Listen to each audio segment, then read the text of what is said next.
যেমন ভারতবর্ষে একটা লকডাউন হয়েছিল, সেই লকডাউনে মানুষ অনেক কষ্ট স্থাপন করেছিল।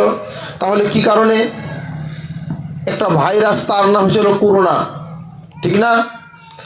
তেমনি এই সমাজে রাসূলুল্লাহ সাল্লাল্লাহু আলাইহি ওয়াসাল্লাম যা বলেননি তারপরেও আমরা বেশি করে পালন করি কি করি না?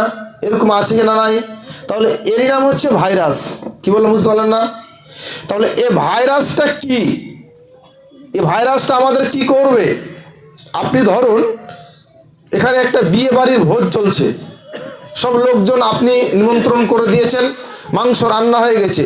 ওই মাংস রান্না করতে গিয়ে একটা বাচ্চা ওখানে হাঁড়ির ভিতরে দাঁড়িয়ে পেচ্ছাপ করে দিয়েছে বা পায়খানা করে দিল, ওই মাংসটা খাবেন?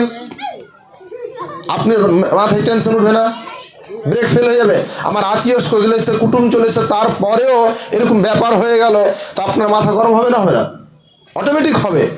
তেমনি আপনি রাসূলুল্লাহ সাল্লাল্লাহু আলাইহি ওয়াসাল্লাম যেটা করতে বলেননি, আপনি যদি করেন আপনার জন্য স্থান হবে জাহান্নামে। কি বললাম? এই ভাইরাসটা এত খারাপ, তার নাম হলো বিদআত। কি কথা বললাম বুঝতে পারলেন না? এখন আপনাকে